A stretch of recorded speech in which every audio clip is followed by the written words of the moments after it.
everyone, welcome to the last video in this 9-part series from Rita Berman's Europa book, and we have got this little underwater scene.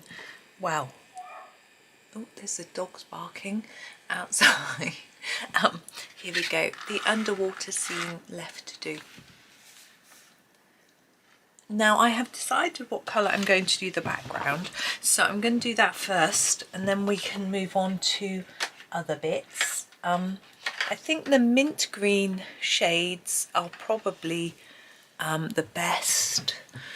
I'm just looking to see which is the lightest. This is the mint green light. You would expect it to be lighter than the mint green, but sometimes castles don't work that way. Sometimes their light is actually darker or a slightly different shade, but we're going to use the mint green light to get us going. And I think that the other one is slightly darker. They're really actually very similar, the mint green and the mint green light, but I think this makes quite a nice watery colour, a little bit of a greeny blue sort of shade. I'm always never sure what colour to do water, but we haven't done a background colour this colour, so that's another good reason for doing this sort of colour. Look at these fish, they're so cute. So this is a sort of squid, I'm thinking, this in the top corner. Then we have this little bunch of fish. I've got no idea what colour these creatures are, so I'm just going to be using my imagination. We have a piece of pasta, a shell. Sorry, I'm obviously in a very silly mood. It does look really similar to the piece of pasta we coloured up there, which you can't see, my fingers out short. Anyway, bless her, Rita does a lovely cute colouring. Cute pictures. I think my neighbours obviously let her 2 dogs out in the garden, having a good old bark. That's okay. I don't even know how much you can hear, but I'm sure it's not too annoying. I said the other day, I don't find dogs barking annoying. If I'm trying to sleep, that would be a bit annoying, but they don't. And if they sound sad, then I feel sad. But I'm not even a big dog lover, as you probably know. It's interesting, I was talking to, no, I wasn't talking, I was reading something about dogs, and someone was saying their child didn't like dogs because the dog knocked them over. I had the same experience as a child too, that apparently a dog knocked over my pushchair when I was in it, I think that's the story. And so I was terrified after that. And oh yes, that was a post from a dog owner. She called Slummy Single Mummy. Her name is Jo Middleton. She's actually has written a book as well. And she was saying how she always keeps her dog on the lead because he sometimes doesn't come back when called, and basically she feels that all dogs should be kept on leads because she has a very long lead, so her dog can go a long way, and even in water, you know, when she walks and things like that, but it means she's always got control because she has let him off the lead a couple of times, or I'm not sure. The dog let the dog off the lead a few times and they haven't come back. So, you know, she's like, what happens if, you know, and so she was just posting saying, some people say to her, this is a mint green, I'm doing the corners, that she's cruel because she doesn't let the dog off the lead when she's walking. She puts a lot of photos on social media of her and the dog's always on the lead, and she basically says, I don't trust my dog or other dogs, so, you know, and as much as you can trust your dog, you don't always know. And a lot of people were saying, thank you, me or my child is really scared of dogs. And, you know, as much as owners can say, oh, they love children, that doesn't make the child feel any less frightened, or myself. I'm frightened of dogs, and so if a small yappy thing comes up to me, I don't get too frightened, because I could potentially stamp on it if it got aggressive, which is what I'm scared of, aggressive. But that obviously that never happens. I just carefully walk around them and hurry away. You know, if they bit me, you know, I could do that. I mean, they're usually not, dogs don't usually do that, but some do. And you know, larger dogs, you know, I've had big dogs bound up to me and put their feet up on me, paws up on me, you know, and I'm just like, excuse me, I'm just trying to walk. And some people will say, well, if you want to walk along a place where people walk dogs, you need to just be mindful that dogs are going to do that. And I'm like, I don't know, is that the right way to be? I think I do have so much respect for owners who keep their dogs on leads, let's put it that way. And I know it's a big debate, and let's not get into a debate in the comments about it, because everyone has different views. But it was just interesting that I saw this, what this person had said, and I know everyone has different opinions, but there are areas in certain places where you have dog parks and they're designed for dogs to be off the lead. And so if you've got one of those, then that's great, and you can use that and no worries. Right, let's do some fish. I'm not scared of fish. This is burnt ochre, although I have to say, if I was swimming in the sea and a fish brushed against me, I don't think I'd like it. Blah, blah, blah, blah, is the thought that comes into my head, like floppy, wet, flappy, flippy, floppy fish. Ugh. I don't think I'd be scared. No, just be a bit revolted. Oh, poor little fish. Or an octopus. Blah, blah, blah, blah.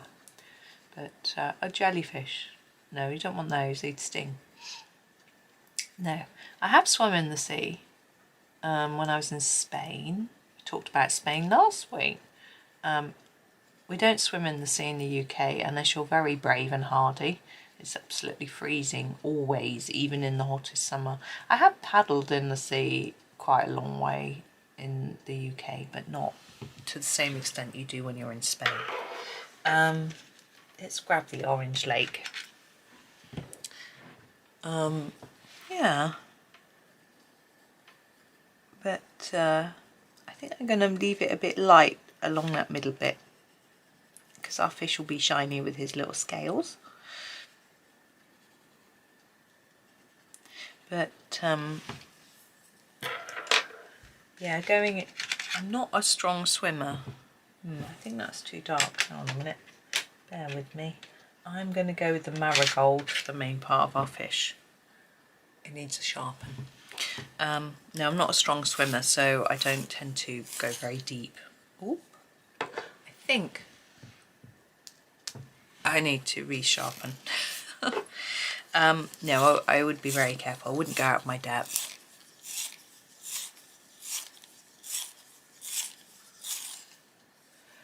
My son just messaged me. Someone is playing games in the class, but they're playing a game that's basically far more complicated than the content that's being taught, doing the equivalent of writing a book instead of doing your English class. I do find it fascinating that people pay to do a degree and then they go to the class and don't pay attention, or they don't bother going to the class at all. This is marigold. I find it strange.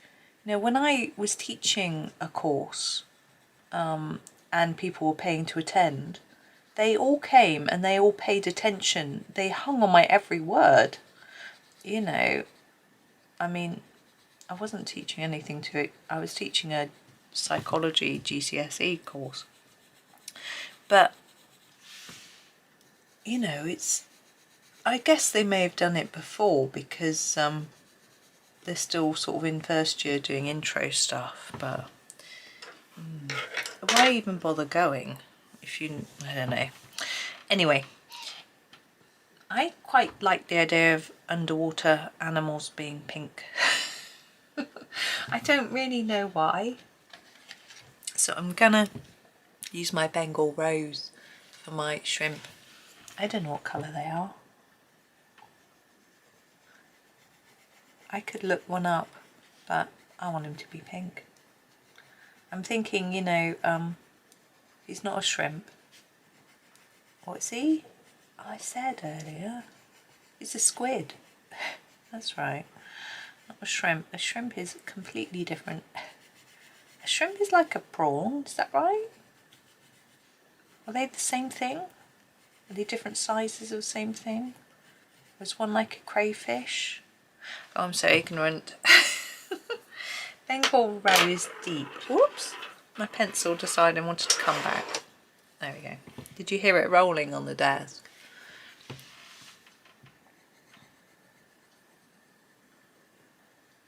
I do have a pencil case to keep my pencils in and a holder, but my pencil case has got some other good stuff in on my desk, and my pencil holder's got all my blenders and stuff in it, blending pencils and white pencils. So yeah, haven't used it.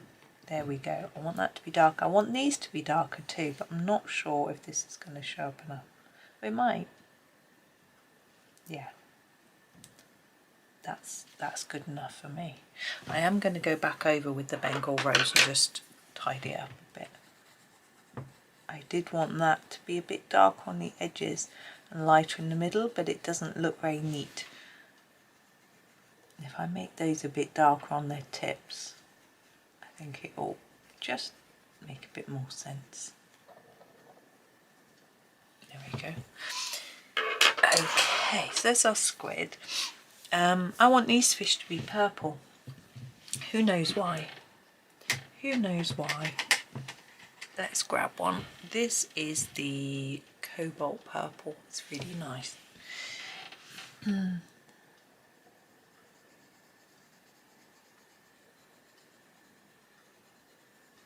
This reminds me of the manganese violet in the polychromo set. It's not quite the same, it's a bit pinker. We'll go for a slightly deeper purple, you know, a bluier purple, I should say, for the bit around their neck. Looks like they're wearing a little necklace because I've done their head and body the same colour. I don't think it matters. They look cute all the same. So that's the cobalt purple. I think I need... Or shall I do... I think I'll do the cherry and we'll do the bluey purples for something else, maybe. I don't think a bluey purple is really going to match. It's a little bit red. This looks like the polychromo's magenta, doesn't it? There we go. Right. Now these, I think, are sort of coral colour might work. So I'm going to grab the coral. Oh, there we go. And make a start.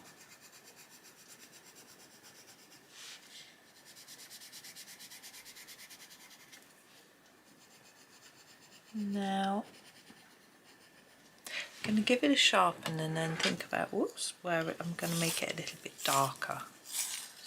There we go. Thinking on this edge here, maybe the bottom,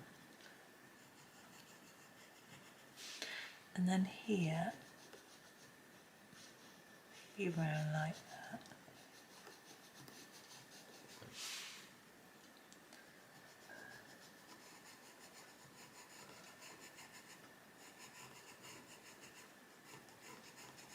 Just to try and give it a bit of shape. It's quite a small area to try and do that with.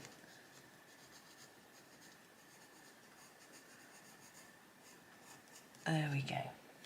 Now, I really want to use a purple. I'm going to make my crab a dark purple. What colour is that? Whoops. My pencil's got stuck. Oop. Purple Lake Deep. Let's not go with the deepest. Let's go with the Purple Lake first. Here he is. And do our crab. Oh, this needs sharpening. It's very blunt.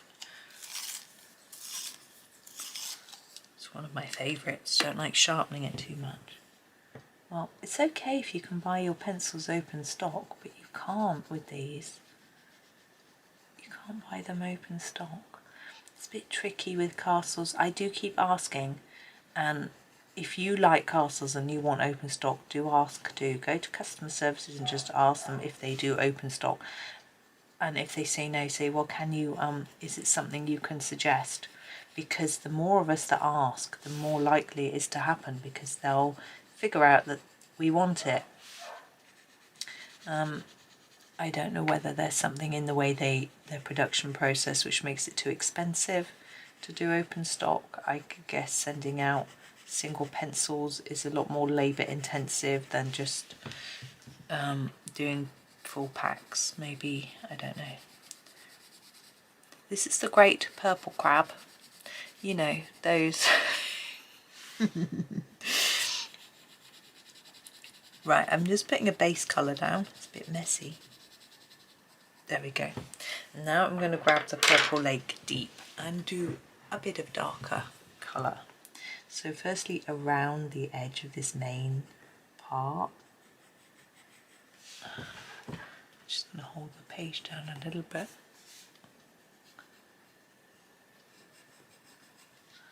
And then gently scumble that in so that it's a bit lighter towards the centre.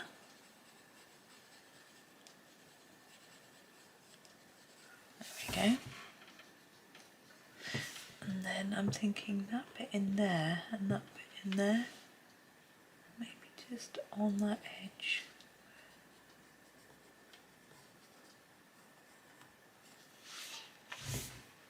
Yeah, I think I'll leave that there. Now our shell up here, we could do another shade like a peach. I'm quite liking the pink, orange, purple thing. I don't know if I want to add in another colour, so I think I will use the peach. It'll look similar to this shell, which I think is the right thing to do, but you can see it's more intense. Now I probably should have erased that green that was over the edge there, because it looks a bit weird and dirty.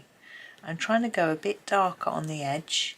I'm just going to fade it towards the centre, because I'm thinking it would be a sort of rounded shape.